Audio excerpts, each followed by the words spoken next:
The Nissan Z brand has come a long way since the legendary original 240Z appeared 50 years ago. Each generation got bigger and heavier to suit American tastes until they returned to their roots with the 350Z and these days the 370Z. Today I've got the incredibly rare opportunity to drive most of them back to back in front of their very trusting owners.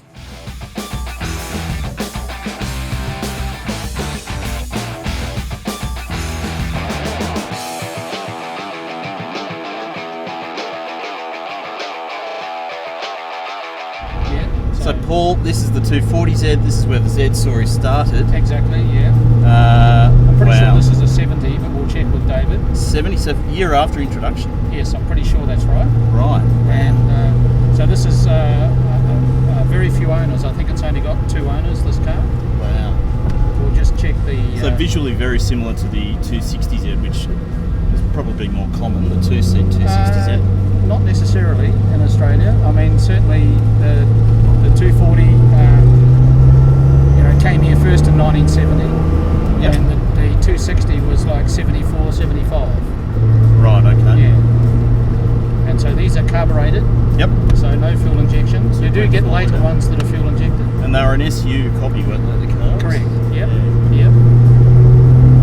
But, for 1970 with a 5-speed box, independent rear suspension, and all the fundamentals of a nice straight 6 a la E-Type. Exactly. Sitting on the rear axle. Exactly. And the first and front suspension. Yeah. Disc brakes on the front. On the front. Yeah. You just feel like there's a giant bow ahead of you. Exactly. Yeah. And for a car that's 50 years old. Yeah. This is pretty cool. Yeah. Beautiful wooden steering wheel on this one. Yeah. Wooden gear knob. Very original. Beautiful dash design as well with the extra gauges. And notice that they haven't changed that.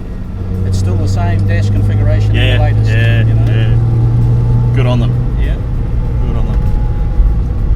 It's a very special car. Yeah, it is. And it's still got enough grunt, enough braking. Yep. To go. Yeah. Yes. To keep up with modern traffic and be a reasonably safe conveyance. Exactly. It's just a shame they're no longer quite cheap. No, these have now gone up in value. Far from it.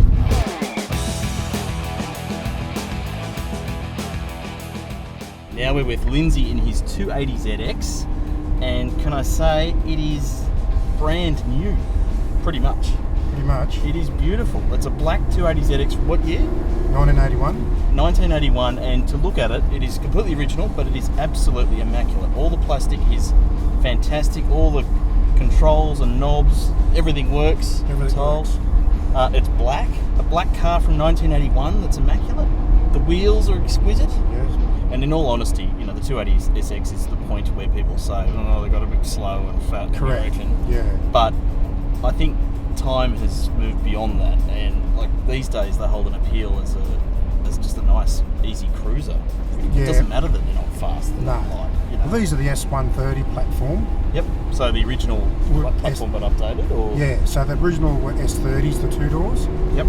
So to the real Datsun guys, they're the ones to have. Yep. These were more aerodynamic. They're heavier. They've got the different platform, 4 disc brakes. Yeah. Softer, better interior. Mechanical injection?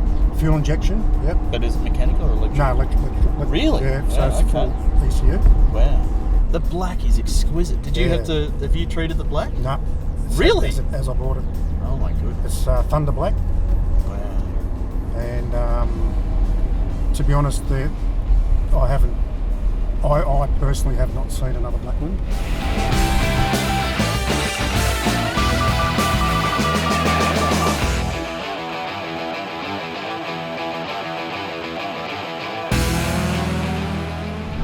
Okay, now we're with Steve, and we're in Steve's second generation 300ZX, which it's pretty fair to say is a bit of a design highlight from the 90s.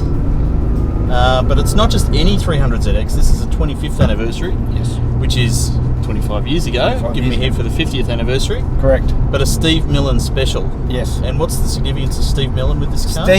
Steve Millen was an American, he's a New Zealander, raced in America, and he won a number of large events like Le Mans 24-hour, Daytona 24-hour. So Nissan collaborated with him to produce a special limited edition 25th anniversary car.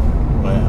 What attracts this one is it's 100% factory original. It's as it came out of the Nissan factory in Australia. Yeah. So there's plenty of these got modified as they got yes, cheaper. yes. In America, they were turbocharged and they had an upgraded engine, larger horsepower, and everything. In Australia, it was basically just the body kit, and Nissan put the 25th anniversary touch on it. And the wheels. So, and the wheels. So the wheels are wider than standard. They're 9.5 inch wide, Yep. 255 tyres instead of 7.5 inch wide and 225 tyres. Wow. So, and it's got a different sport suspension package in it, and obviously the body kit. So it is a different car. This is a June 95 model. Wow. Yes. How long did they build the second gen 300 ZX? Yes. They started them in 1989. Yep. In Australia, they sold them new from 1990 to 1996. Now, I've got a trivial fact for you, Steve, Yes. you may not be aware of. Do you know what other car that has used these headlights? No. Significant car? No. So they were on the, what was the last Le Mans Nissan? The 3090 or something like that. It was on that. Yeah. But the last of the Lamborghini Diablos also had it. Oh, there you go. Dead set. There you go.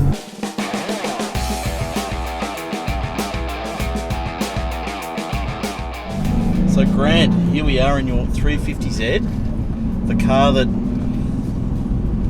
is widely regarded to be a return to form for the Z brand after the 300ZX and the 280ZX. Correct. Big American sort of heavy cars. This was smaller. Get rid of the fat cars, bring in the lean cars. I'll let you say that. Okay. Short wheelbase, only 2 seats, a new V6, so 3.5 litre, was it 206 kilowatts or whatever from new? The early models were 2.6 and the 05 models that went to 221. That's right. And they lost a little torque, so it was a little trade-off. okay. And this one's a manual, beautiful short throw here, 6-speed manual. and 169,000 k's on the clock, but it feels tight as. Mm-hmm. It feels remarkably close to the 370 actually. Oh really? Because the 370 got that much smaller again. Yeah. But very similar driving position. The engine's related, of course. Yeah. They still look great. I reckon they look better now than when they were new. Yeah, they're a nice looking car. Quite sort of edgy at the time, weren't Because it's still standard, it's very practical. I can warble around the streets 5th gear and doing 50 kilometres an hour if I have to. they? Beautiful. Nice leather steering wheel. The steering wheel, heated seats, aircon works pretty well. Right.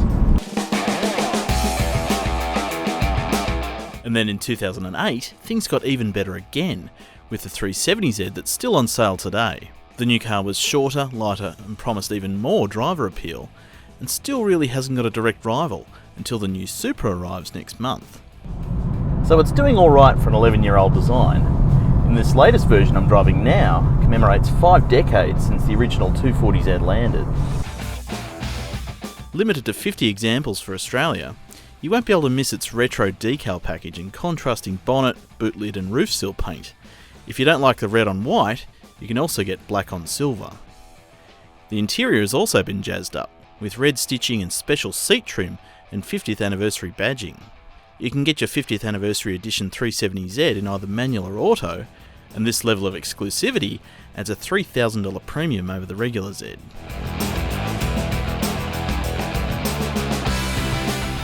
Even though the 50th anniversary edition adds some sparkle, there's no getting around the fact that the car is pretty old now.